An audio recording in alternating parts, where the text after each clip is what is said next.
Hi, welcome to iHeart Cooking. I am registered dietitian Jennifer Stockler. And I'm Chef Dugan Wetzel. This program is brought to you by WCTV and Reed Health Community Benefits.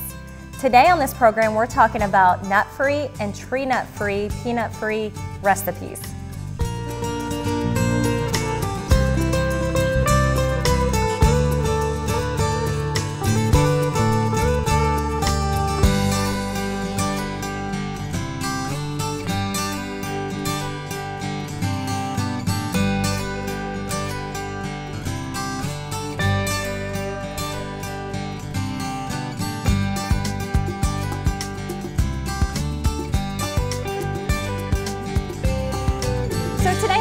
Cooking, we're talking about tree nut and peanut tree free recipes, kind of looking into more of those food allergies. So I see many patients, since I am a dietitian, I work in an outpatient facility where I meet with patients who have allergies to these peanuts, a variety of different tree nuts.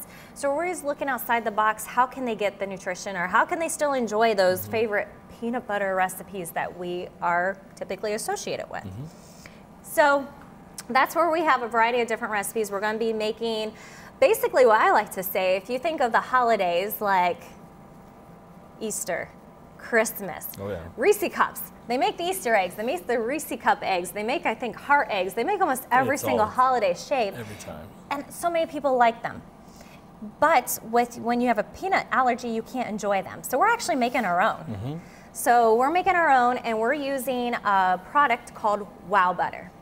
Wow Butter is one that's used in a lot of different school systems, daycare systems, where you see a lot of those peanut and tree nut allergies, and it is actually a soy product. But it's made similar so you can use it just like peanut butter. Right, yep. Yeah, it's literally just soybeans, a little bit of palm oil to give it that texture that you would expect from any type of peanut butter or nut butter as is. It's a little dense, kind of like, it reminds me of sunflower seeds, sun butter. Yes, sun butter, It really reminds me of sun butter with the texture of it. Which is another good option to use if you have a peanut or tree nuts Absolutely. allergy. So actually, we'll just dive right into this. This is a very easy recipe. We're gonna melt chocolate. You can do it a couple different ways. On your recipe card, it probably tells you to do it in the microwave. I don't necessarily like the microwave because you can let it go too long and it can burn on the sides and you'll get that real bitter flavor in your chocolate. I always do a double boiler. It's easy. You don't have to stand over it. Make sure that it's, you don't have to babysit it whatsoever. Double boiler. Concept is you get a pot with some water. You can get it to a steam. You just want steam coming out. So a simmer, 180 degrees. You can go to a boil, 212, whatever you need, depending on what kind of hurry you're in. But you just take your chocolate chips, and we're using a milk chocolate, or a semi-sweet chocolate, about 56% here. You just sit it right on top. What that's gonna do is just use that steam to actually melt all that chocolate on the inside. I would recommend using a towel, because when you're spinning it around and moving it around, the heat's gonna rise through this bowl, so when you touch it without anything on your fingers, it'll give you a nice little, let's just call it a warming sensation. So have a rag, rubber spatula. Rubber spatula is good because then all you have to do is just scrape the sides. As you can see, I'm already melting. Only been on there for about 15 seconds, 20 seconds, and we're already getting there. Nice and shiny. So we'll just let that sit. There we go, good. So while that is melting, we're gonna go ahead and mix our ingredients in our mixer. Very easy. Powdered sugar, softened butter, and the Wow Butter. I've got just a standard stand mixer here. I'm gonna put the sun butter, or the Wow Butter. Yep, Wow or sun butter, those are two great options to have for either of them, especially if you're looking to avoid the tree nuts and the peanuts at the same time. Softened butter. I tend to use an unsalted butter personally, just because I like to keep things at lower sodium intake at my house, just for health reasons. Another great way to do unsalted butter is to reduce if you have hypertension, fluid retention, heart failure, and you're looking at reducing your sodium intake. It's one easy change. You're still going to get the flavor of the butter. You're just not adding the extra little salt there. Exactly. So I'm gonna mix this real quick. Starting to slide. This is another one. Another good reason to use the double boiler. You're just melting chocolate, so you can kind of let it sit there. Like I said, you don't have to babysit it. You just scrape the sides, make sure that it's not hardening up on there. Essentially what this mixture is like a peanut butter pie filling. This is as easy as a simple basic peanut butter pie recipe. We're just using a nut-free butter. So, Yep. Gonna turn that on. I didn't add all of the powdered sugar because you want to put, what you like as far as sweetness goes. You can adjust that more or less. Powdered sugar is also going to help it lighten up and become loose, especially mixing in this blender. It's going to push in that air and kind of create this fluffy texture to it. So we'll let that go. Not very long, a couple minutes maybe. We'll just spin this one more time. You just want to make sure that the chips are all liquid now. Yep. They're all melted. They're all completely melted through here. Didn't take long at all.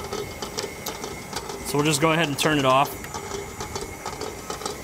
We're actually already looking pretty good here as well.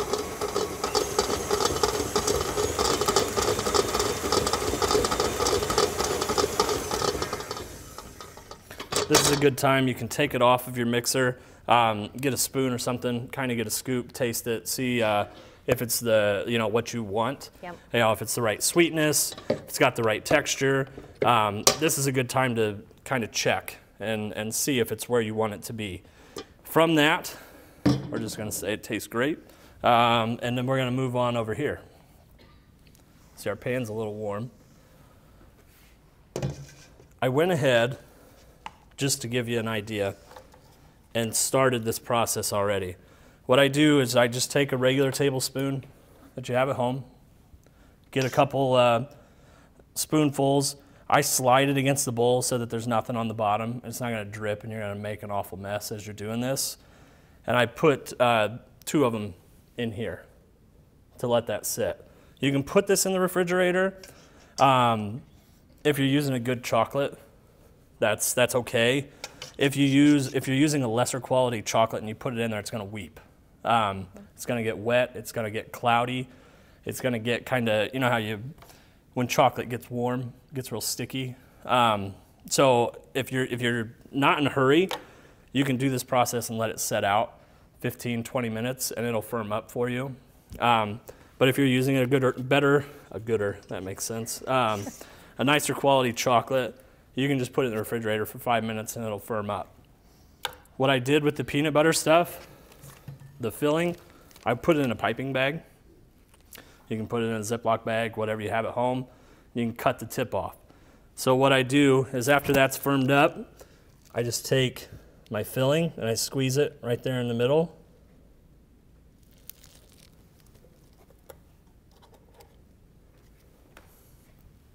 Give you an idea about what that looks like.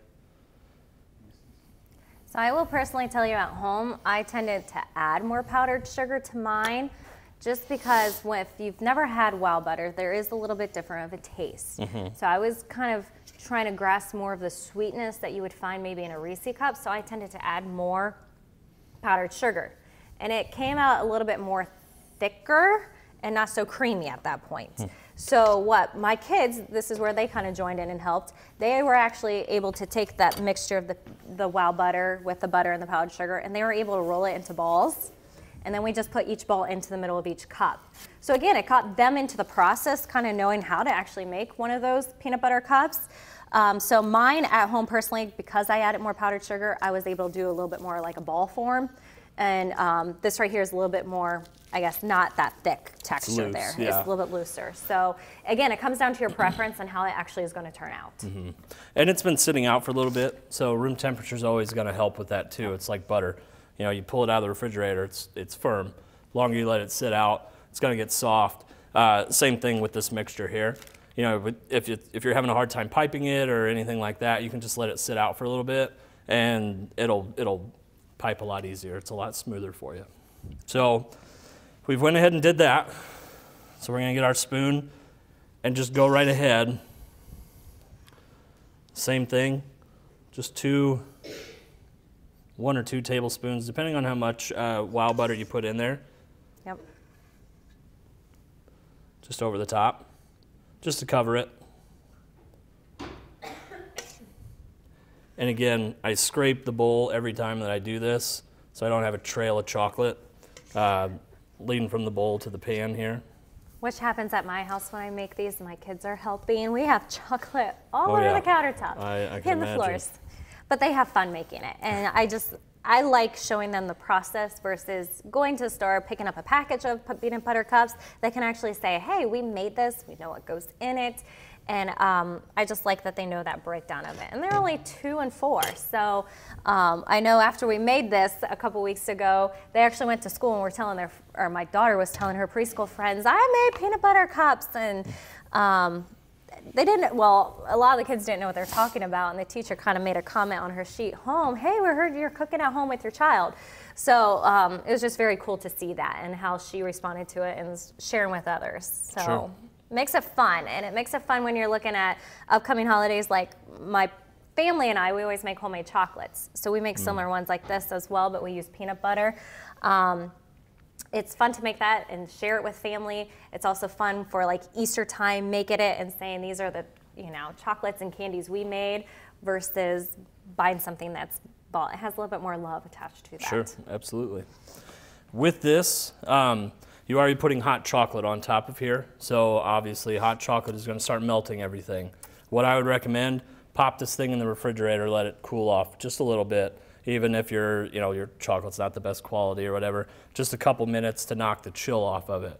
Because what's going to happen is if I let this sit out, that wild butter is going to get warm, that chocolate underneath is going to get warm, and it's just going to blend together, so you're not going to get that ratio that you get from a peanut butter cup. So pop it in the refrigerator a couple minutes. That's all it'll take. The other thing too, I mean, there are steps to this. So the first step Dugan already did. He had these peanut butter cups, they're already set.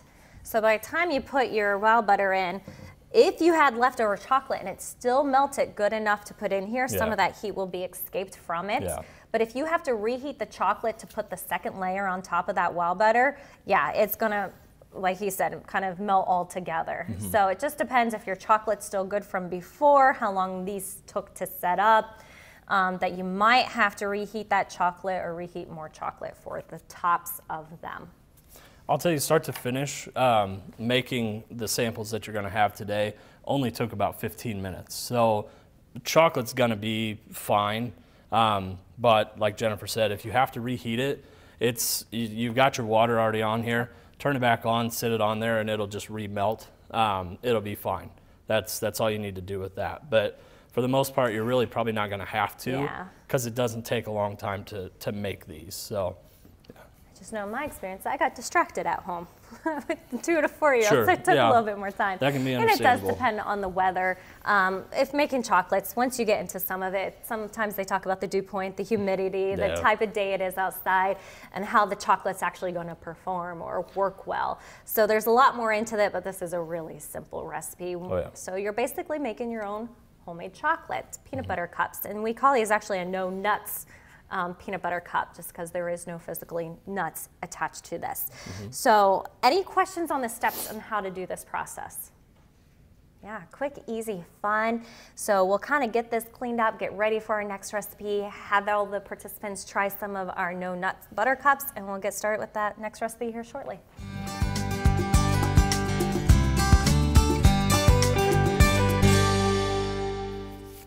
So the next recipe that we're going to be using that's tree nut and peanut free using wild butter is a wild butter chia pudding. So it's kind of my inspiration for this is I was kind of looking at a different way of using peanut butter, trying to maximize on nutrition, and I love working with chia seeds. And we are actually making chia seeds to use to make the butter and to gelatinize, and we'll talk about that here in a little bit. The biggest reason I love chia seeds, great source of omega-3 fatty acids, great source of nutrition. So anytime I can use chia seeds in a product, I'm usually throwing chia seeds in there if I can. So it's kind of a different way of making pudding, and we'll kind of explain that as we go along here. Yes, it is. So this is actually a really simple recipe as well. Very simple. Throw it all together, let it sit. 5 minutes, stir it, let it sit, and you've got your chia seed pudding. So really we're using the nut butter. We're using a liquid stevia, which you can get in stores now, and in different flavors too if anybody's interested. I think I counted 4 or 5 today when I went through the store to find liquid stevia. Nice thing I love about liquid stevia, it comes in a little dropper, and you'll see us use that here, is they have a little dropper to control the amounts. If any of you are not familiar with stevia, it is, I don't call it an artificial sweetener because it comes from a plant, the stevia plant. It's extracted from the leaf. It is almost up to, depending on where it's extracted, up to 100 times sweeter than sugar. So there is a conversion factor there from stevia to sugar. You're always going to use less stevia. So that is why the liquid stevia they put in a dropper, because you're only going to use drops of it. You don't need very much. A little bit goes a long way. I think they actually say, if it's not here, it's 4 drops per cup of coffee. So if that tells you anything about how sweet it is, it's pretty intense. So yeah, we're only putting, I think, quarter teaspoon, half teaspoon. Putting a half teaspoon in the whole recipe. So really not a lot, but again, it's gonna give us that sweetness that we need. So to do this recipe, we're using skim milk. Gonna go ahead and add that into our mixture here. And then one of the biggest reasons I chose skim milk, less calories, less saturated fats is what I'm looking at. The next thing we're gonna add is our wow butter. It is quite dense, so a couple ways you can do this. You want this to blend, you want it to be smooth. It is a pudding, so you want it to have that texture of a pudding. You can put it in a blender at home. If you have a blender, you can mix it up in your blender. You can use a fork. It's going to take you a little bit longer. Just kind of mash it, milk and then the wow butter. Or you can do my favorite. Go out and buy you one of these fancy little gadgets at Meijer for $15, $20 and just pop it in there and turn it on. Sounds terrible, but it's already done. So yeah, makes it a lot easier. Then you're not dirtying up your blender. You got to clean your blender and all that. So yeah, easy cleanup, and we all like that.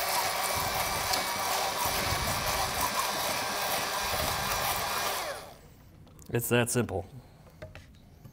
So we're going to add our other ingredients. We have some vanilla. They do have a vanilla flavored liquid stevia, so you can use that in the store. I tend to use vanilla and the vanilla liquid stevia, both. I like sweet things, so I tend to use both. We're going to add our chia seeds. Chia seeds are awesome. They're hydrophilic is what they are. So essentially they absorb 10 times the amount of moisture that their actual mass is. So when you use them in liquid and you let them sit, they get that gelatin on the outside of them. It's because they've absorbed so much moisture that there's nowhere to go. So it kind of just expands on the outside, gives you that like tapioca type texture. Great as an egg substitute. Yes. You can use them as, take out an egg, put a tablespoon of the chia seeds with a little bit of water in there. Or you can use it and make a pudding. So I'm gonna use our little dropper here to finish this off. Can't say I've ever cooked with a dropper, but just a couple. First time for everything.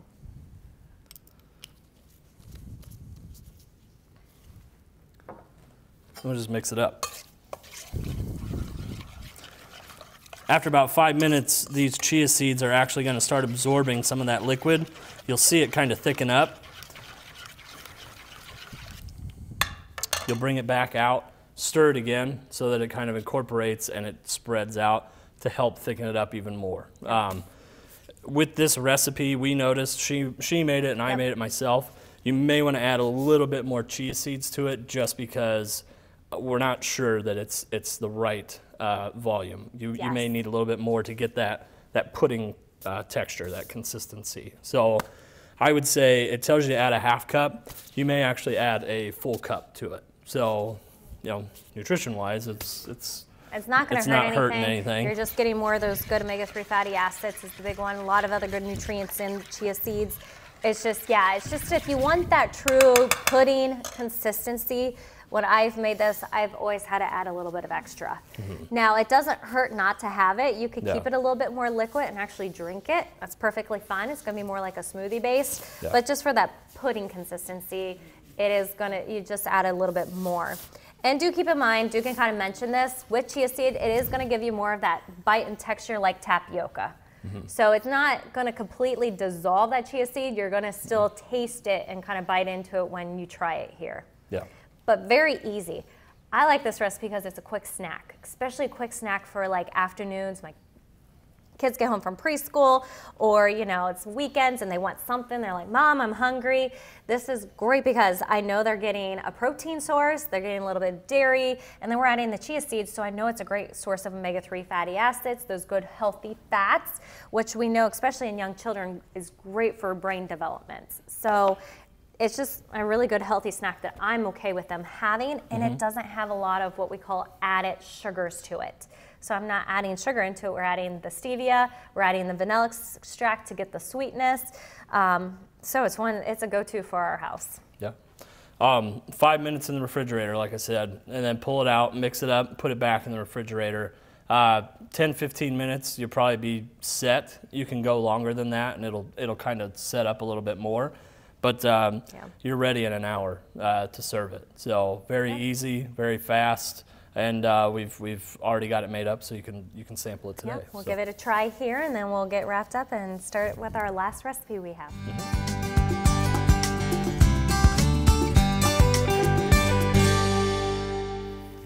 So we're going to get started with our last recipe for the no nut, no tree nuts, no peanut, no tree nut recipes. And we're going to be doing a peanut butter cookie, basically, is what we're doing, with the wow butter, that soy butter. And we're actually going to be adding a little twist to it. We're making a chocolate chunk kind of cookie with it. So it's basically a peanut butter cookie. We're adding some chocolate chunk, kind of a mixture between peanut butter cookie and chocolate chip cookie, kind of to, again, just to give that sense that individuals who can't have peanut butter, can't have those other tree nuts, can still enjoy a cookie. Give it a little sweetness. Yeah, absolutely. So yeah, it's a basic cookie recipe. Mix your dry ingredients, mix your wet ingredients, combine it together, and it's a drop cookie. Put it on the sheet, oven, done. Very, very easy. So what we're doing actually, we are using two types of flour, using a whole wheat flour and a all-purpose flour. So I do that I do that at home all the time. I'm always adding more whole wheat flour anymore than more all-purpose flour. The biggest reason, and I'm trying to stick to whole grains in our house, which there's research is showing that whole grains can actually help with overall health, meaning helping with obesity, type 2 diabetes, heart health. So that's something I'm just trying to incorporate that more and get my children used to a whole grain product. So I tend to use a lot of whole wheat flour, and that's something when I came across this recipe, I loved that bit, that they were using all-purpose flour and whole wheat flour together in a cookie, because I thought for baking purposes that we needed more all-purpose flour. So when I seen a cookie and I could use whole wheat flour, I was definitely on board with it. We put in a little bit of baking soda, so once that reacts with an acid, it's going to kind of create that carbon dioxide. It's going to make it a little bit more airy, so it's not going to be so flat. So we're adding that in there right now. Just going to take a whisk just to blend everything, incorporate it together. You can use a sifter if you want to do that. If you want to take the time to, sift it all in there so it's all incorporated equally. But I just used a whisk because it's easy. It's easy. And how many actually of you do you have a shifter at home? Does many of you have it? Because I'm good to be honest, I had to go out and buy one a couple years ago when I was trying to make my children's homemade birthday cakes, and I wanted to make sure I incorporated, got everything, just trying to make it as best I can. Otherwise, I don't use one. I use what he just did, the whisk. Yeah, it does the same thing. Yeah, one less gadget I have to have, I guess. But now I have one. Yeah. So we've got our dry ingredients made. We're going to just set that off to the side for now. To mix our wet ingredients, brown sugar, regular white sugar, we're doing softened butter again, and our wow butter. And I tend to gravitate more towards, again, unsalted butter for recipes. Yes. You could use either. That's, for me, a personal health preference that I use unsalted.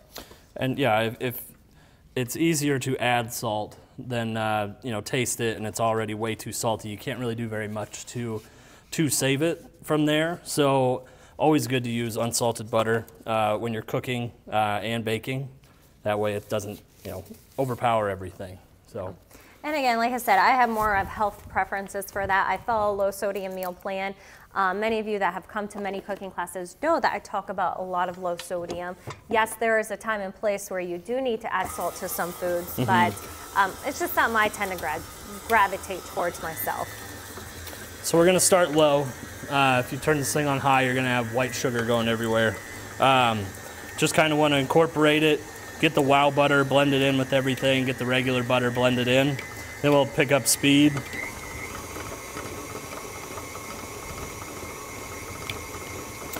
So we've got everything kind of going here. I'm gonna keep it on low.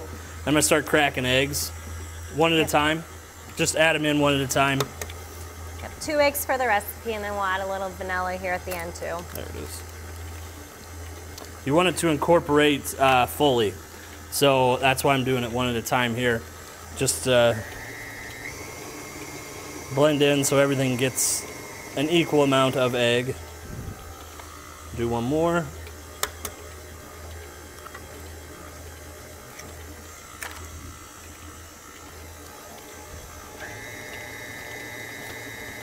Once that's blended, I'm gonna add a little bit of vanilla just for flavoring.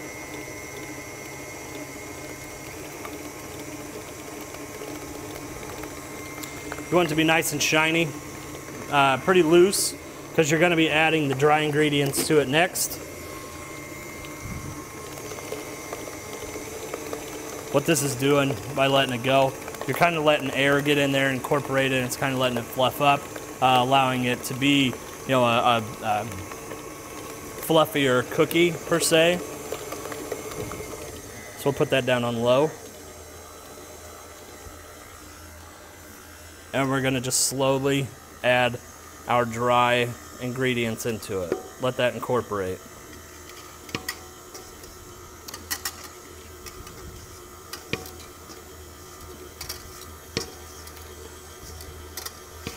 Now I know my baker in the kitchen would be upset because I'm not using my rubber spatula, but sometimes I do it just to annoy her.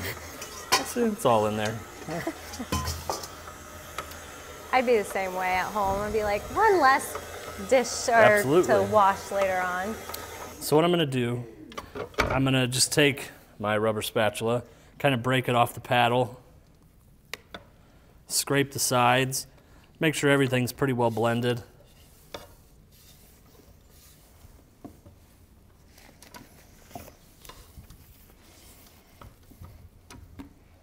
And we'll do it again. Just kind of let it go.